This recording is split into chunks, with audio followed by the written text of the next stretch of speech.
আজকে ঈদ মিলাদুন্নবী উপলক্ষে আয়োজিত সম্মানিত মাহফিলের সম্মানিত সভাপতি সাহেব, এখানে উপস্থিত আমার বয়সী মর্যাদার জালাম যুবক ভাই বন্ধুরা, বিশেষ করে পর্দা থেকে শুননেওয়ালা আমার পর্দা নিশীন মা ও বোনেরা, সবার খিদমত আমার সালাম। আসসালামু আলাইকুম ওয়া রাহমাতুল্লাহি ওয়া বারাকাতুহু।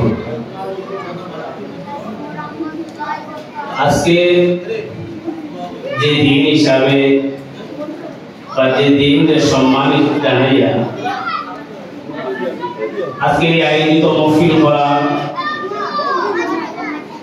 এই মহফিলের মধ্যে আল্লাহ রাব্বুল আলামিন আমরা এই জায়গা আসার এবং বসার তৌফিক দান করছেন। তাই সবাই একবার আল্লাহর দরবারে শুকরিয়া আদায় করি, আলহামদুলিল্লাহ। আমরা প্রত্যেকে জানি পৃথিবীর জমিনের মধ্যে আল্লাহ 18,000 মখলুক সৃষ্টি করছে। কিতাবের মধ্যে দেখছি যে সূরা থেকে শুনছি 18,000 মখলুকাত, তবে এই 18,000 মধ্যে আল্লাহ সীমাবদ্ধ আছে। এই 18,000 নিয়ে যে আল্লাহ এখানে সমর মারি দিয়েছে, 18,000 হইয়া না। কিতাবের মধ্যে দেখছি যে অগণিত অসংখ্য মখলুকাত আল্লাহ পৃথিবীর সৃষ্টি করেছে। যত মখলুক আল্লাহ সৃষ্টি করছে প্রত্যেক মখলুকে আল্লাহ আল্লাহ হয়, প্রত্যেক মখলুকে আল্লাহ আল্লাহ হয়, আল্লাহ রাখে। এই প্রত্যেক মখলুকে যখন আল্লাহ আল্লাহ করে, আল্লাহ রাখে, আর আল্লাহ রাব্বুল আলামিন কোরআন শরীফের মধ্যে দুইটা জাতকে আলাদা করলেন, একটা জিন্নাত আর একটা ইনসান। এই দুইটা জাতকে আল্লাহ আগলাই দিয়েছেন বাকি মখলুকটাকে খেলে। কোরআন শরীফে আল্লাহ বলেন, ওয়া খালাকতুল জিন্না ওয়াল ইনসা ইল্লা লিয়াবুদুন। আল্লাহ বলেন জিন্নাত আর ইনসান এই দুইটা জাত ইল্লা হরফে ইসতিসনা এর মধ্যে শুধু একমাত্র আমার ইবাদত করে। এতে একটা জিনিস বোঝা গেল যে মানুষে আর জিন্নাতে হয়তো শুধু আল্লাহর ইবাদত করেন, বাকি কেউ আর করেন না। ওলা কথা বোঝা যায় না। কিন্তু কোরআন শরীফে আল্লাহ ভিতরে বলে বাকি সমস্ত মখলুকাতে আল্লাহর ইবাদত করে। আল্লাহর হাবিবের হাদিসে মুবারাকার প্রমাণ যে বাকি সমস্ত মখলুকে আল্লাহর ইবাদত করে। তাহলে আল্লাহ রাব্বুল আলামিন এই দুইটা জাতের কথা আল্লাহ কোরআন শরীফে আলাদা করে রাখেন। এই জিন্নাত আর ইনসানকে আল্লাহ কোরআন শরীফে আলাদা করে বলে এরা খালি আমার ইবাদত করে না। বলে আল্লাহ এই দুই জাত রেখে না বলছে, বলে এই দুই জাত দ্বারা আল্লাহ রাব্বুল আলামিন দুনিয়ার জমিন ও তার ইজ্জত তার শান এ বাড়াইবা মানুষের সম্মুখে যে শান আর মান বাড়াইবা এই যে ইবাদত যেটা হইব অন্য মখলুকের কি ক্ষমতা বা এই পাওয়ার থাকতো না। জিন্নাতের মধ্যেও কিন্তু আল্লাহ শান বাড়াইবার জিন আসুন আসুন না আসুন আসুন ইনসানের মধ্যে আসুন, কিন্তু জিন্নাত আর ইনসানের মধ্যে থেকে আল্লাহ জিন থেকে ইনসানের ইজ্জত আর সম্মান দুনিয়ার বেশি দিয়েছে। এই যে ইনসান জাতকে আল্লাহ এত সম্মান এত ইজ্জত ওয়ালা দিল, আল্লাহ রাব্বুল আলামিন কইরা কিয়ামতের ময়দান হইব, হাশরের ময়দান হইব। এই হাশরের ময়দানের মধ্যে এই দুইটা জাতকে আল্লাহ আলাদা করব, বাকি কোন জীব জন্তু এই হাশরের ময়দানের মধ্যে আর থাকবে না। তো এক হাদিসের মধ্যে দেখছি 10টা জন্তু কি দুটা নাম দেইবা, 10টা জন্তু জান্নাতে হওয়া দিব হাশরের ময়দানে। আর হাশরের ময়দানে দুই জাত না পায়, এক জাত ইনসান আর এক জাত জিন্নাত। এনে বলে এই জিন্নাত আর ইনসানের আল্লাহ বিচার করব, বাকি আর কোন জীবজন্তুর বিচার নাই। এখানে আল্লাহ দুনিয়ার জমিনের মধ্যে কিয়ামত হওয়ার লগে লগে এর জমিন আল্লাহ মিসমার করে দিবেন। এই জিন্নাত আর ইনসানের মধ্যে সবচাইতে শ্রেষ্ঠ মানুষের মধ্যে সবচাইতে শ্রেষ্ঠ বালা ইজ্জতওয়ালা যে ধর্মের মধ্যে আল্লাহ রাব্বুল আলামিন আমরা দিয়েছেন এই ধর্ম এটা আছে ইসলাম। সুবহানাল্লাহ। আমি কোরআন শরীফ থেকে আয়াত পড়েছি, এই বিষয়গুলো আমি তোমাদের আলোচনা করি। সবচেয়ে সম্মানিত ইনসান যে ধর্ম, ইনসানের মধ্যে যে ধর্ম পাইছে মুসলমান জাতির যে ধর্ম পাইছে ধর্ম এটা আছে ইসলাম। এর মধ্যে আল্লাহ মুসলমানের সম্মান আরো বাড়িয়ে দিয়েছেন। যে মুসলমানের নবী পাইছে এই নবী মুহাম্মদ রাসূলুল্লাহ সাল্লাল্লাহু আলাইহি ওয়াসাল্লাম, এই নবী হয়ে আছেন ইমামুল মুরসালিন ও ইমামুল আউলিয়া। সমস্ত নবীদের ইমাম, সমস্ত রাসূলদের ইমাম। পুরো কায়নাতের জন্য আমার নবী রহমত। আমরা কোরআন শরীফ পড়ি, যে কোরআন শরীফ আমার চোখের সামনে আছে, তখন আমরা তিলাওয়াত করি, কোরআন শরীফ পড়ি। এই কোরআন শরীফের কাছে শিফা সমস্ত মানব জাতির লাগে না। আল্লাহ কোরআন শরীফ বলেছে মিনাল কুরআনি মা হুয়া শিফাউন ওয়া রাহমাতুল লিল মুমিনিন। এই কোরআন শরীফের কাছে একমাত্র মুমিন জাতি যারা ঈমানওয়ালা যারা এরা লাগে কোরআন শরীফের কাছে শিফা। কিন্তু আল্লাহ হাবিব জনাবে মুহাম্মদ রাসূলুল্লাহ সাল্লাল্লাহু আলাইহি ওয়াসাল্লাম ক্ষেত্রে আল্লাহ বলেন রাহমাতুল লিল আলামিন, গোটা আলম কুল কায়নাত সমস্ত জীব জন্তু লাগে আমার নবীর কাছে রহমত হোক। সুবহানাল্লাহ। আল্লাহ হাবিব সাল্লাল্লাহু আলাইহি ওয়াসাল্লাম রে জিবরিল আমিন আলাইহি সালাতু ওয়াস সালাম এ জিজ্ঞাসা করেন, ইয়া রাসূলুল্লাহ লিমা খালাকতা ইয়া রাসূলুল্লাহ, আল্লাহ রাব্বুল আলামিন আপনার খেয়ে দুনিয়ার জন্য সৃষ্টি করেছে।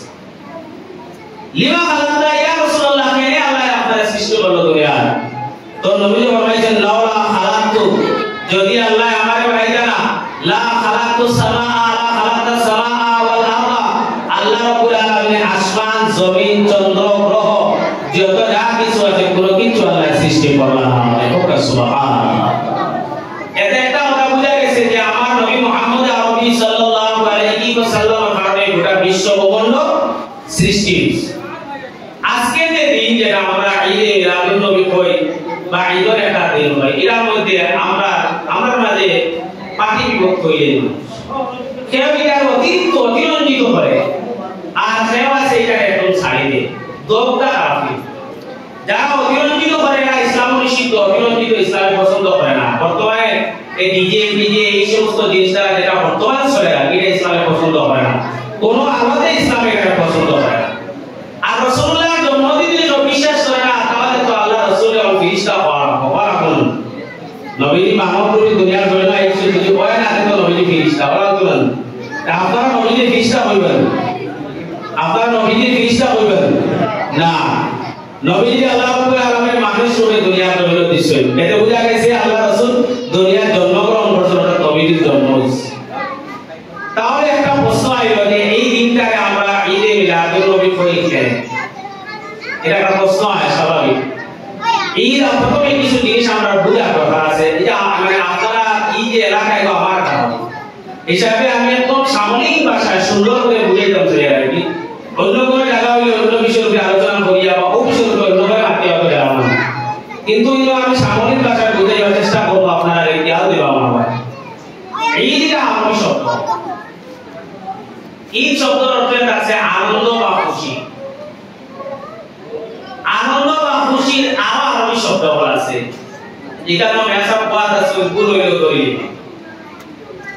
আনন্দ আমরা খুশি উদযাপন করি, আনন্দ উদযাপন করি, এই খুশির আরো আরবি শব্দ আছে। আর ঈদ শব্দের অর্থ কিন্তু আনন্দ। যখন বুঝে রাখবো কোন সময় ঈদে ঈদ হিসাবে ব্যবহার করা হয়, আর কোন সময় আরবিতে যেমন আমরা আরো করে যেমন মাসরুর বা খুশওয়া আনন্দ উদযাপন করা মাসরুর, এই যে মাসরুর কোন সময় ব্যবহার হয় আর ঈদ কোন সময় ব্যবহার হয়, এটা আমরা বোঝার প্রয়োজন আছে। আসলে বলছে আমরা স্বাভাবিকত মানুষের হঠাৎ কোন কোন মানুষ খুশি হয়, হঠাৎ একটা আনন্দ করে, মানে হঠাৎ খুশি হয়, এটা মানুষ আসলে হঠাৎ খুশি হয়। একজন মানুষের যদি স্বাভাবিকত এমন কোন সময় কোন মানুষের যদি ছেলে সন্তান পায়, সবটাইতে বেশি খুশি হয় না না? আর যে ছেলে সন্তান পাইব এই ব্যক্তি জানেনি বলে আমি ফুয়া পাইব বুঝা, যে ছেলে সন্তানের বাবা হোক মা হোক এই জানেনি বলে আমি ফুয়া পাইব, আগে থেকে জানেনি বলে আমি ফুয়া পাইব, যেদিন ফুয়া পাই এদিন তো তাই দায়িত্ব বলে আমি ফুয়ার বাবা হয়েছি বললাম আপনার। এখন যদি কোনো ব্যক্তি রাখা তো রাখে না, বাড়ির কোনো থাকলো না, মনে করো হসপিটালের মধ্যে ডেলিভারি হয়েছে, বাড়ির ব্যক্তি আসে, একজন ব্যক্তি তার বাবাকে বাচ্চার বাবাকে খবর দিয়ে রয়েছে বলে তুমি একটা ছেলে সন্তানের বাবা হয়েছে। এই ব্যক্তি যখন শুনলো বলে একটা ছেলে পাইছে, তখন এই ব্যক্তি নারাজ হইব না খুশ হইব? কি হইব? নারাজ না খুশ হইব? খুশি হইব। এই যে খুশিটা করলো, এটা ঈদরা করলো, হঠাৎ শুনছে খুশির খবরটা, শুনিয়া আনন্দ উদযাপন করছে, খুশি বাড়াইছে, এটাকে আমরা আরবিতে বলি মাসরুর। আরেকটা খুশি হয় যখন আমরা অপেক্ষা করিয়া পাই, অপেক্ষা করিয়া পাই বলে আমরা প্রত্যেকে জানি বলে ঈদুল ফিতর হয় শাওয়াল মাসের 1 তারিখ, অর্থাৎ রমজান মাস শেষ হয় যেদিন পরের দিন কিনা বলে ঈদুল ফিতর। ঈদুল ফিতর পরের দিন না, রমজান মাস শেষ হওয়ার আগে এগুলো আমরা আটটা ঈদুল ফিতর খবর পাই না, সারা মানুষে জন্ম মানুষ হুশ হই জন্মটাকে জানে বলে রোজার বাদেও দিন হয়ে আছে, মানে রোজার এই দিকে আমরা প্রত্যেকে জানি, মানে হুশ হইছে জন্মটাকে আমরা জানি বলে কিনা বলে শাওয়াল মাসের 1 তারিখে ঈদুল ফিতর। আর জিলহজ মাসের 10 তারিখে আছে ঈদুল আযহা, আমরা প্রত্যেকটা জানি না।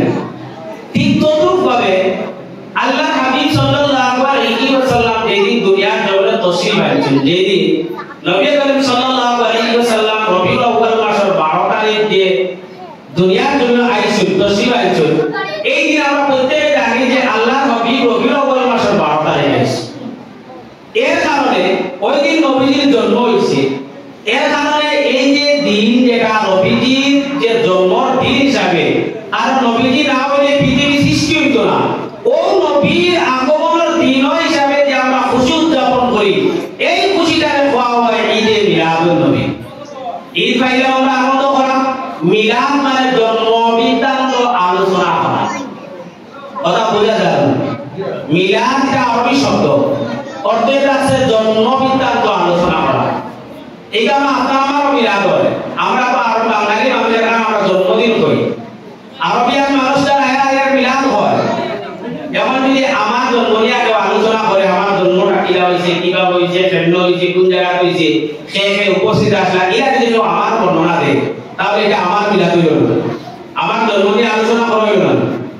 ঠিক তদ্রুপভাবে যখন ঈদে মিলাদুন নবী হওয়া হয়, তো বোঝা গেছে রাসূল করিম সাল্লাল্লাহু আলাইহি ওয়াসাল্লাম জন্মদিন আলোচনা এই দিনটাকে ঈদে মিলাদুন নবী হয়। এখন আরেকটা প্রশ্ন, আমরা স্বাভাবিকত প্রশ্ন হয়, ঈদের দিন হইলে আমরা স্বাভাবিক নামাজ পড়ি না? ঈদের দিন আমরা ঈদুল ফিতর বা ঈদুল আযহা নামাজ পড়ি না?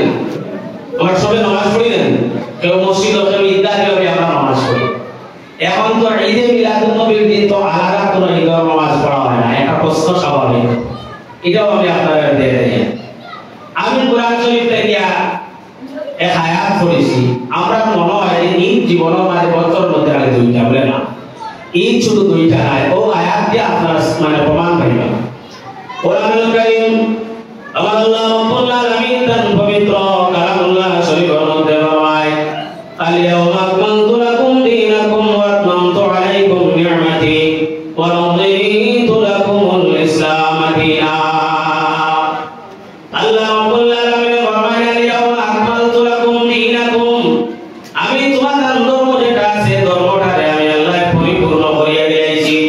ওয়া আতমামতু আলাইকুম নি'মাতি, আর তোমাদের এই ধর্মের মধ্যে আমার তো নিয়ামত আছে, আমার নিয়ামত দিয়ে আমি ধর্মটাকে পরিপূর্ণ করে দিয়েছি। ওয়া রাদিতু লাকুমুল ইসলাম দীনা, আর আমি আল্লাহ রাব্বুল আলামিন ধর্মরূপে রাজি আর খুশি হয়ে গেছি। এই আয়াতের মধ্যে নাযিল হয়েছে, হয়তো কোরআন শরীফের যত আয়াত আছে সবর বাদেও আয়াত আছে। আয়াত যে সময় নাযিল হয়েছে, নাযিল হওয়ার পরে এক ইহুদি ব্যক্তি আল্লাহর হাবিব সাল্লাল্লাহু আলাইহি ওয়াসাল্লামের সাহাবী হযরত ইবনে আব্বাস রাদিয়াল্লাহু তাআলা আনহু কইছে, ইবনে আব্বাস, তোমাদের উপরে আল্লাহর পক্ষ থেকে যে কোরআনুল কারীমের আয়াত নাযিল হয়েছে, ইবনে আব্বাস, যদি আমরা তাওরাত কিতাবের মধ্যে যদি নাযিল হইতো তাহলে আমরা ওই দিনটাকে ঈদ হিসাবে উদযাপন করলাম। বলে এক ইহুদি ব্যক্তি কইছে, আব্বাস, ওই ইবনে আব্বাস, তোমরা উপরে যে আয়াত নাযিল হইছে ইলা কোন আয়াত যদি আমরা উপরে হইতো, ইহুদির উপরে যদি ইলা কোন আয়াত নাযিল হইতো, দিনটাকে আমরা ঈদ হিসাবে পালন করলাম। মানে হযরত ইবনে আব্বাস রাদিয়াল্লাহু তাআলা আনহু ফরমাইলেন, ইহুদি যে দিন আয়াত নাযিল হইছে ওই দিন অলরেডি দুইটা ঈদের দিন আসলো, একটা ঈদের দিন এটা হচ্ছে ইয়াউমুল জুমআ, আর একটা ঈদের দিন এটা হচ্ছে ইয়াউমুল আরাফা। দেখুন না, সুবহানাল্লাহ, এর একটা কথা বুঝা গেছে। বুঝে জুমার দিনটা ঈদের দিন আমরা আগে থেকে জানি, ঈদের দিন আমরা জানি জুমার দিনটা মুমিনদের লাগে ঈদের দিন, ইয়াউমুল আরাফা এটা হচ্ছে ঈদের দিন। বলে খেলে ইয়াউমুল আরাফা ঈদের দিন হইলা আল্লাহ নবীর জবান থেকে বার হইছে ইয়াউমে আরাফা ঈদের দিন। হযরত আদম আলাইহিস সালাতু ওয়াস সালাম রে যখন আল্লাহ রাব্বুল আলামিন জান্নাত থেকে বাহির করিয়া যখন পবিত্র দুনিয়ার জমিন আল্লাহ ইসলাম দুনিয়ার জমিন আল্লাহ রাব্বুল আলামিন দিয়া অন্ধকার জমিন কিতাবের মধ্যে 300 বছর পর্যন্ত আল্লাহ রাব্বুল আলামিন হযরত আদম আলাইহিস সালাম রে আল্লাহ অন্ধকার জমিন রাখছে। 300 বছর পর্যন্ত আল্লাহ আদম আলাইহিস সালামকে অন্ধকার জমিনের মধ্যে আল্লাহ রাখছে। আল্লাহ রাব্বুল আলামিন হযরত আদম আলাইহিস সালামকে আল্লাহ এই ঘটনা আপনারা জানা আছে, আমি লম্বা ইতিহাসের ঘটনা বর্ণনা করি না। শ্রীলঙ্কা সরদ্বীপ কইয়া যে জায়গা আছে, সরদ্বীপের মধ্যে ইসলাম অন্তকে আদম আলাইহিস সালামে কান্দিয়া 300 বছরে কান্দিয়া পৌঁছিলেন আরাফাত জমিনের মধ্যে। আরাফাত জমিনের মধ্যে যখন গেছেন, আরাফাত জমিন যাওয়ার পরে আল্লাহ রাব্বুল আলামিনের কাছে হযরত আদম আলাইহিস সালামে দোয়া করলেন, আল্লাহ, আয় আল্লাহ, আমি আরাফাত জমিন আয়া আমি নবী মুহাম্মদ রাসূলুল্লাহ সাল্লাল্লাহু আলাইহি ওয়াসাল্লামের নাম দিয়ে জান্নাতের চৌকাঠ লেখা, আল্লাহ, আমি নবী মুহাম্মদ রাসূলুল্লাহ ওয়াসিলা হইয়া তোমার কাছে দোয়া করিয়া, আয় আল্লাহ ইয়া আরহামার রাহিমিন, আল্লাহ তুমি আমার দোয়া কবুল করো। এর আগে আদম আলাইহিস সালামের আগে একটা দোয়া করেছেন, রব্বানা যালামনা আনফুসানা ওয়া ইল্লাম তাগফির লানা ওয়া তারহামনা লানাকুনান্না মিনাল খাসিরিন। প্রথমে তাই নফসের লাগি দোয়া করেছেন, রব্বানা যালামনা আনফুসানা, আয় আল্লাহ, আমি আমার নফসের উপরে অসংখ্য জুলুম করেছি, আমি আমার নফসের উপরে অসংখ্য জুলুম করেছি। ওয়া ইল্লাম তাগফির লানা, আয় আল্লাহ ইয়া আরহামার রাহিমিন, একমাত্র তুমি মাগফিরাত করনেওয়ালা, ওয়া তারহামনা লানা, আয় আল্লাহ তুমি আমারে রহম করো, তুমি মায়া করো, ওয়া নাকুনান্না মিনাল খাসিরিন, আল্লাহ যদি তুমি মায়া না করো, তুমি মাগফিরাত না করো, নিঃসন্দেহে আমি বরবাদ হয়ে যাইব গিয়া। প্রথমে দোয়া করছে, এর কারণে কোন যারা হাদিসা বকর রজের মধ্যে যায় 9 দিন আরাফাত জমিনের মধ্যে অবস্থান করা লাগে।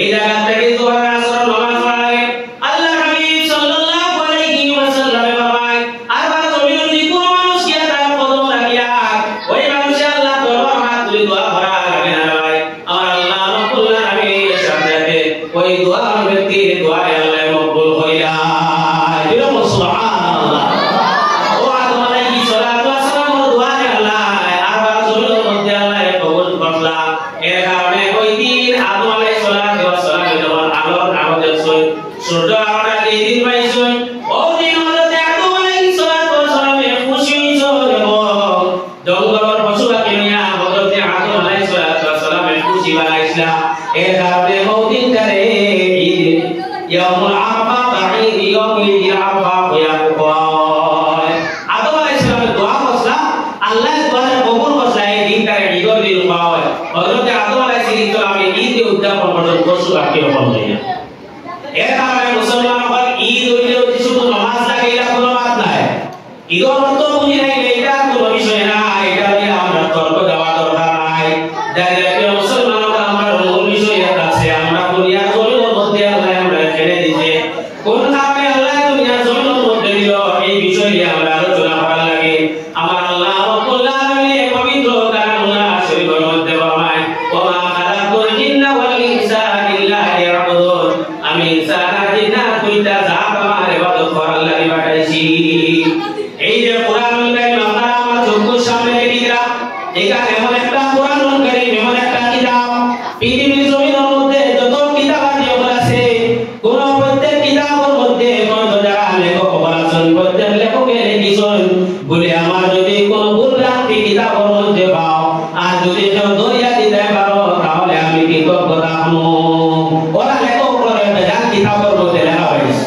কিন্তু এমন একটা কিতাব যে কিতাবে কালামুল্লাহ হয় আল্লাহ কথাবার্তা হয় আমার আল্লাহ রাব্বুল আলামিন তার পবিত্র কালামুল্লাহ শরীফের মধ্যে ফরমায় যালিকাল কিতাবু লা রাইবা ফি যে কিতাব তুমি পাইছো যে কিতাব ও কিতাবের মধ্যে কোনো সন্দেহ ভুল ভ্রান্তি নাই এই কিতাবের মধ্যে কোনো ভুল ভ্রান্তি বলিয়া কোথায় যদি কোনো ব্যক্তি মনে করে যে কোরআন শরীফের মধ্যে ভুল ভ্রান্তি আছে নিঃসন্দেহে ওই ব্যক্তি কাফির কোরআন শরীফে ভুল আছে তাহলে নিঃসন্দেহে ওই ব্যক্তি কাফির আজ পর্যন্ত কোরআনুল কারীমের এখন পর্যন্ত একটা অর্থ ভুল ধরতে পারছে না এখনো পর্যন্ত কোরআনুল কারীমের এখন পর্যন্ত একটা অর্থ ভুল বাহন করতে পারছে না সন্দেহ যুক্ত বলিয়া আজ পর্যন্ত বাহির করছে না ইতিহাস সাক্ষী আছে যত মানুষে ওই কোরআনুল কারীমের ভুল ধরতে চাইছে যারা কোরআনুল কারীমের ভুল ধরতে চাইছে আগে ওরা ওই ব্যক্তিগুলো আগে কোরআন শরীফে শিখা লাগছে আর যে ব্যক্তি কোরআন শরীফে পূর্ণাঙ্গভাবে শিখে লাইছে বুঝে লাইছে নিঃসন্দেহে ওই ব্যক্তি ইসলাম ধর্ম গ্রহণ করে লাইছে কোরআন শরীফ বুঝে আজ পর্যন্ত কোনো ব্যক্তি ভুল করা সম্ভব হইতো না ইসলাম ধর্ম গ্রহণ করছে ইতিহাস সাক্ষী আছে কিছুদিন আগে আপনারা খবর পাইছেন ইংল্যান্ডের মধ্যে একজন পাদ্রী বা ঈসাই একজন মানে তারা এরকম ঠাকুর বলে দেখাও ঈসাই যে খ্রিস্টান যে পাদ্রী যেগুলো আসলো পাদ্রী একজন খুব বড় ইংল্যান্ডের মধ্যে খুব বড়